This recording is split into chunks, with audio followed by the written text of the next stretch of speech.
Hey everyone, welcome back to Land Investing Online, where we teach students how to profitably buy and sell vacant land. This is the simplest, least competitive, and most profitable sector of real estate. For more information, visit landinvestingonline.com to join our free Discord with tons of successful investors. Come learn from the best. As always, guys, please subscribe to this YouTube channel or Spotify or Apple Podcasts, whatever you're on listening to this. It means a ton to us, and that's how we scale this business and provide you guys with more great content.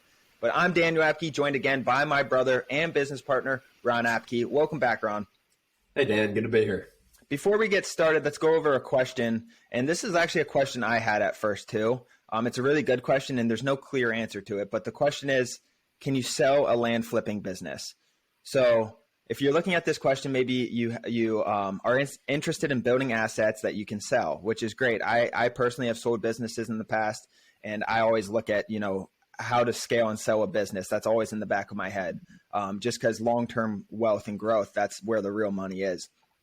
And my personal opinion on this, it varies. Right now, you probably cannot, but it's so early in the land flipping business, and it's so early in what we do. It hasn't really evolved, and no one knows of it yet. But I had a meeting with one of my old high school friends a few weeks ago, and he owns a big wholesaling company. And he recently, or I guess it was his brother who he was partnered with, recently sold their wholesaling business to a big investment firm or venture capitalist firm. And they got paid out and sold it and everything. And I was thinking to myself, if you can sell a wholesaling business, you can definitely sell this. Because I was thinking all the steps in a wholesaling business and all the steps we do. And this, there's nothing that shows me you can't sell this business, honestly. It's not like we're flipping couches out of a garage. Like this, you can outsource everything. You can have a sustainable business. And really that's what matters, because these investors coming in want to see that they can scale it and want to see they don't need to have their foot in the door to grow this business, really. So you can operate this like any other business. Personally, I don't know if you'd be able to sell it now. No one knows what it is. But as time goes on, I really do think you'll be able to sell these businesses. What do you think, Ron? Yeah, I 100% agree. You kind of took the words out of my mouth as far as people are selling wholesaling businesses every day for houses. As land becomes more prevalent and more popular and more people are doing this, the people at the top, and that's why I always tell new students, people ask, is it sustainable? Yeah, it's sustainable. The best people are going to make money for the rest of their lives flipping land. And if you build a business like you're going to sell it, like you assume that you're going to be able to sell it, you're going to have better systems. You're going to have better people. It's going to be a more profitable business in general. So even if it can't be sold in 2-3 years, build it like it's a sellable business. And it's going to make you so much more money over the time. And it will eventually someone is going to be interested in buying the business. If your systems are right, you're profitable. That's what investors want, Dan. They want profitable businesses to buy. If you have systems and people in place, people are going to buy those businesses. Yeah, and it can't be easily replicable, because I think of all the things in our business, from our salespeople to our coordinators to our CRM systems. I think of everything in there and okay, if I had to remove all of my systems and things in place right now, how hard would it be to restart? And it would be challenging. And as we grow, it will be more and more challenging. It's not easy. All of our data and all the calls coming in, and it's just, I don't know. There's just so much to it, especially when you scale. At first, yeah, you might be working off pen and paper, but as you scale these businesses, there's a lot more to it, and you can't just throw this. Well, I shouldn't say you can't, but it would be hard to just throw this away and start over. There's just so much that goes into this. But that's all. We'll talk about this more in the future. Maybe we'll have an episode on it. I really like this conversation. But let's get into the show. Today's show, how to get your first land deal. So if this topic interests you, you're probably either looking to get in the business or looking to ways to acquire land, because you hear us talk and you're interested in the numbers we speak about and how profitable it is. You want to make some money, or you've sent your first mail, or you've sent multiple mailers and you haven't gotten a deal and you're kind of sitting there waiting. But before you jump into that, Ron, talk about how we acquire. If you're new in this podcast and don't know how we acquire our properties, Ron, talk about that. Yeah, for sure. So we acquire everything off market. We send us personally, we send about 20 to 25,000 pieces of direct mail per month. We have offer prices on them. So we price offers, and then we'll get whatever. If we send 20 to 25, we'll probably get 20 deals a month, 15 to 20 deals a month. So that's really the main thing is we are sending offers to people literally for their vacant land, getting calls back, negotiating, and then going from there and reselling the land. But that's how we acquire. I don't want to make it too complicated, Dan. Like we have our systems in place for it. We obviously teach that in the course, how to do it, how we are doing it, but there's also tons of other ways to acquire real estate and land. You have anything to add, Dan? No, that's in a nutshell how we acquire our properties so cheap. We send out a lot of mail with offers on them for a fraction of what they're worth, and then they call or they want to sell their properties, and everyone always asks, why would someone want – I was even talking to someone at my office yesterday who introduced himself. It was his first day, and he said, why would someone want to sell their land for 30 to 40% of what it's worth? And I told him, I was like, it's a numbers game, man. You hit enough people at the right time, and they have the right situation to want to sell their property or need the money or just don't want to put up with it anymore and don't even know what it's worth because they live in New York and the property's in Tennessee, whatever it is. So it's a numbers game, guys. It's just like anything else. And you'd be surprised how many responses we get at 30 to 40%. But let's go into acquisition models because you talked about that a little bit, Ron. So let's talk about other acquisition models in businesses. So I'm thinking of houses right now because you can do the same thing with land that they do with houses. So the first thing that comes to my mind is kind of the door-to-door thing, just going around how they acquire. That's mainly houses, though. They go driving for dollars or whatever they call it. That's probably the biggest waste of time I've ever heard, to be honest. If you're driving for dollars, there are some good things that come out of it. You get to learn the areas, but you can't see data. Like you can't see anything from driving around. I like to look at numbers. Like I could look at that house virtually and see how many bedrooms it has, who's the owner, and then I'd rather call them. So speaking of that, another way to do it is skip tracing. You find out their information, find out their housing information, you call them, and that's probably decently effective. But how many calls are you going to make in a day? 100, and you're going to burn yourself out in 2 months, most likely. That's tough work. But you can outsource that as well with, VAs in the Philippines, things like that. And then another method, so that's two. So we have skip tracing and door-to-door. And then another way people acquire is blank mail without offers. So we acquire with offers on our mail, and it's very targeted. Another way to do it that they send letters or postcards or whatever it is, blank mail. And mail is expensive, but the blank mail is effective. Blank mail is effective. It's going to work just as well as ours work, most likely. But the problem with blank mail is you're going to have to spend time on every lead to see what their property's worth. Instead of how we do it, we extract data, figure out what the property's worth, and then send mail in mass quantities, right? What do you have to add to that, Ron? Yeah, I think neutral letters, which is what Dan was talking about with blank mail, is it's a lot more work. Like what we do, you might like get some deals that we wouldn't have gotten, but you're also going to get 10 times the amount of phone calls. We're very clear on our letters, like what we're offering. Like, yeah, people will call in and negotiate, but if they're not close to that number, it's probably not going to work out. Another thing that you didn't talk to, so two other things actually that you didn't mention. So you said door-to-door, you said phone calls, which is kind of skip tracing. A lot of people on phone calls use overseas people to make these phone calls in volume. So they're getting paid whatever, $3, $4 an hour. Obviously their English isn't as good. So it's kind of just calling, are you interested in selling, getting a price, and going from there. You said neutral letters, and then two others that I had. So I had wholesalers. So you can build relationships. I think relationships are really, really important in this game for getting, especially like more competitive. Like land is not very competitive, so we don't struggle to get deals. And we're very aggressive with our mail volume. Yeah, wholesalers. So getting these relationships with wholesalers, with realtors, they are going to send off-market deals to you when they come up. If they know you can close on things, they know you have money.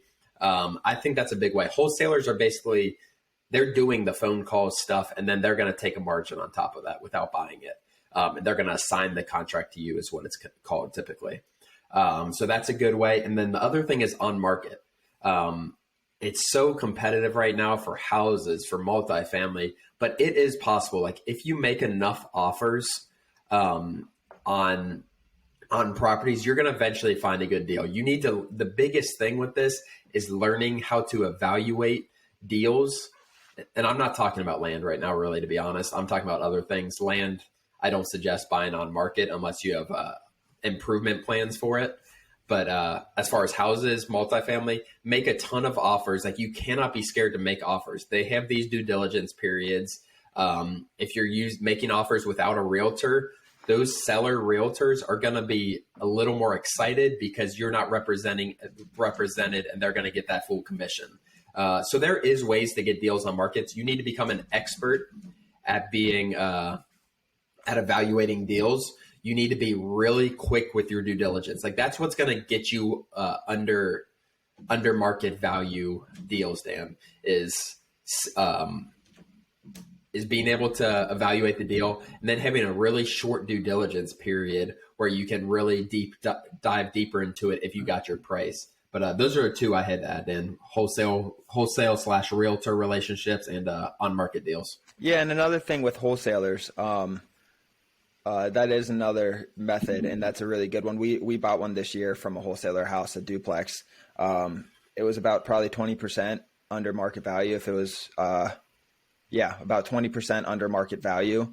And the thing you got to be leery with wholesalers, you just got to make sure the properties, just really, really do your research, because wholesalers get good properties and they get bad properties. And those wholesalers have their relationships a lot of times with investors, and they'll send it to those good investors first.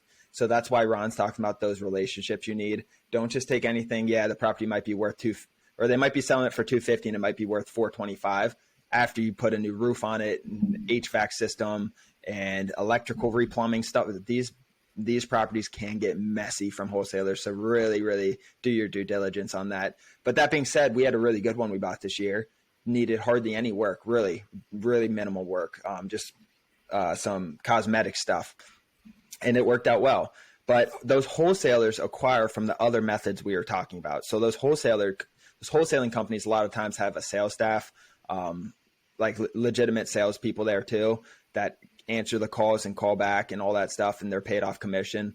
But they're skip tracing and they're sending mail out a lot of times. They do advertisements on you ever see the bus stop benches that say like call 1-800 sell your house or whatever for cash offer on your house, close in 3 days. Those are wholesalers a lot of times. So they have those methods to do it.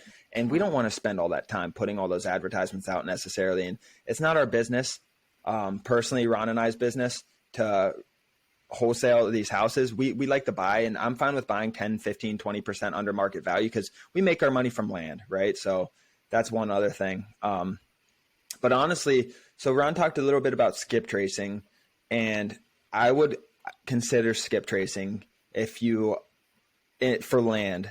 I would consider skip tracing for land if you don't have money to send mail. If you're struggling with finances and you just don't have money, I would consider it. Honestly, I would do that. If I had no money, buy a $30 a month software to skip trace and just start calling and doing your research and figuring it out. You still most likely will need to figure out how much that property is worth and take our course or another course, because there's so much more that goes into it besides acquisitions. That's just one part of the whole pie. But really, really, I think what do you think about that though, Ron? Because we had someone asking us. I had a call last week with someone who's interested in buying the course on one of our consultations that you can sign up to on our website. By the way, if you didn't know that, we have free 15-minute consultations. And we did this, and he was like, I don't have money for mail. What do you think about skip tracing? I was like, honestly, how many people can you call a day? He's like, I could call 100 minimum. So I was like, okay, 100 times 7. If you do it on weekends, that's 700 people. I was like, you give it 2 or 3 weeks of doing that, times 3, that's 2,100 in 3 weeks. You're going to get a deal, but you need to know how to analyze those deals, and you need to know how to acquire under market value. So that's like the biggest thing to it, like Ron said. What do you want to add to that? First off, Dan, I don't think we haven't. 3 years ago, if someone said skip tracing to me, I'd be like, what the hell are you talking about? So skip tracing is essentially getting a name, like a person's name who owns a property, putting into some skip tracing software and getting their phone number and other information. So I wanted to define that real fast. So basically when we're talking about skip tracing, we're talking about direct phone calls, which Daniel has touched on. Yeah, I agree. If like you have that urge, like you really need to be driven. If you want to make 100 calls a day, like you said, 7 days a week, you will get deals without a doubt. If you have money, I do not suggest this route, to be honest, for land at this point. There's just direct mail is just the margins are, you won't, and we say this a lot, you will not think about the mail cost 3 months from now if you're consistent. Like you'll make so much money in 1, 2, 3, whatever, however many deals you do, that you won't think about the next mail cost because you know what's going to come back. And that's when we see our members get to that point, like we know they are going to be successful when they're still kind of weary about mail, which is so normal to start. It's just something that has to get out of their mind. They need proof of concept. But yeah, like if you're like land is for me, this is what I want to do. Go ahead, make phone calls. Like I do suggest getting some kind of education so you do know how to analyze deals. A land deal is not that easy to analyze if you've never done it before. So I think it is specialized, but for sure, like I'm not going to tell someone not to make phone calls if they are willing to put in the work, Dan. Like it's just more work at the end of the day. If it was me and I had $0, if it was me and I had $2,000, that's my life savings right there, $2,000. I'd spend half of that on a course. Honestly, I would, because acquisitions is one part of it. Like I said, you're going to acquire this land. How are you going to know what to offer them? How are you going to analyze what it's worth? How are you going to analyze all the things that go into land? If it's in a flood zone, the slope, what kind of soil is it? All this different stuff that goes into our due diligence. You got to learn how to analyze that. So even the acquisition part you won't have down because without a course, you need to figure out how to analyze these properties. So then you have acquisitions and then you buy it, then the title process, actually buying it. And if you only have $2,000, who are you going to use to buy it for you? So that's like our course will align you with people to pay for those properties. And then actually selling it's not easy. Selling land's not that easy. Our course talks a lot about marketing land properly and selling it. That's not easy. And then just the whole process, there's so much more to acquisitions. Acquisitions, we always say, is where the money's made, but the whole process really is very, very important to learn as well. Let's see, what else do we have then? So I guess let's go back to our topic. So acquiring your first property. So let's say you sent mail, I guess, and you used our course. So after that mail, you'll get calls. At first, you do want to spend more time on those calls. So like I said, let me take a step back. We sent mail out. Everyone's getting your letters. There's an offer on it. You'll start getting calls back and maybe some deals back. At first, you do want to spend more time and try to make things happen. Ron and I really pushed to make our calls happen at first, and I think that pays off. Just spend more time on each call. Look into the properties more thoroughly to learn. Another thing is that comes up all the time with new people. Do not act desperate. This is hard because you are desperate, but you got to act like you have 1,000 properties in your back pocket and you don't care about theirs. Because when you start getting desperate, they hear that stuff on the phone. They really do. And our brother just started, and he even said that he's getting better on the phone, but he was coming off more desperate at first, and he knows it hurt his sales, or potentially hurt his acquisitions. So don't be desperate. It's my number one advice probably for that. And another thing is, if you're in our course or another course or whatever, you have to use your resources. We have deal reviews every Wednesday at 6:00 Eastern time. Join our call. We have deal reviews. Throw it in there. Ron and I will review it for you. Use it in your network. Put it in our Discord. Ask questions and really just be fearless. Like you have to really be fearless, I think, at first to make this work. But that's really my recommendations, assuming that you used our acquisition model, which is sending mail with pricing on it. Yeah, I like that, Dan. Don't be desperate is so big. I think it comes off so well. And another thing that comes off with them is confidence to complete the deal. It's not just like if they have 2 letters in front of them, they call 2 people. One person might be offering less money. But if they're confident on the phone that they can get that deal done within 2 weeks, within whatever, a set time frame, that comes off. Like don't show hesitation from them. Our letters show or have a short due diligence period where we can get out of the deals. But you need to be confident that you can make the deal happen. And we get it so much that I see it so much personally. It's one thing I really try to teach our students is like, you need to tell them like, you're going to make this happen. It's not a maybe. Like, I'm going to get off this phone. Don't tell them you're going to do due diligence. Just, I'm going to get off this phone. You're going to do your due diligence, complete that in a couple hours. You're going to contact, that all clears out. If it doesn't clear out, call them back and just say like, this doesn't look right. I need to get it cheaper, or I just can't do this deal.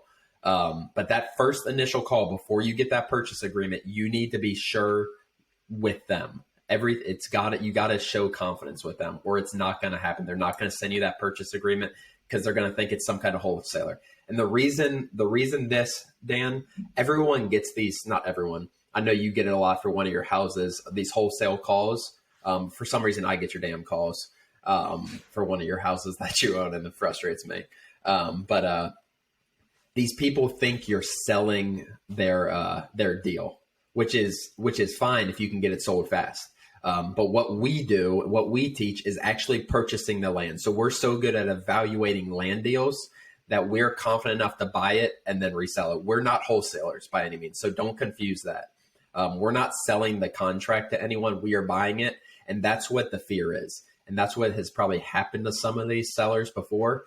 So that confidence is so big, Dan. I know I kind of rambled on about that, but that's a huge, along with the desperation thing or lack of desperation, I think confidence goes right hand in hand with it. Yeah, confidence really with any business in general, and any salespeople. We in our course, I just uploaded a new sales and acquisitions tactics like 101, and that's what I talk about. You have to be confident, speak up on the phone, be very confident in your decision, and act like every property is an A+ property. Maybe don't even, if like you struggle with this, maybe don't even look at these properties before you call them, and just act like everything's like a home run. And that might help. Yep. You want that PA, you're urgent about it. I can get this done, send it over. I would send it to title right away.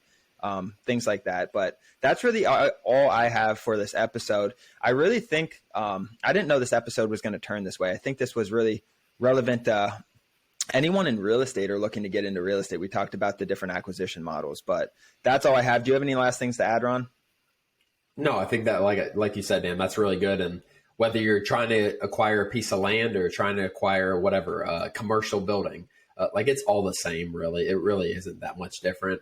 I could go out tomorrow and acquire a commercial property or send mail for commercial properties and get away to get deals. Like you can do that. It's all the same, really. Real estate is real estate. But take this and run with it, and let's get your first deal. If you haven't yet, let's take some action and get that first deal. Yeah, looking forward to it. Join our Discord if you guys are interested. It's landinvestingonline.com. There will be a pop-up or click the Start Here page. Join our Discord where Ron and I are involved. Other great investors are involved. Tons of people have done hundreds and thousands, even thousands of deals in there, land deals. So like I said in this, use your network and your resources. That is one of them, landinvestingonline.com. And please, guys, if you got any value from this, subscribe and like this video on YouTube, Spotify, Apple Podcasts, whatever it is you're listening to. We really, really, really appreciate that, and it keeps us moving forward. Thanks, guys. See you next time. Thanks, guys.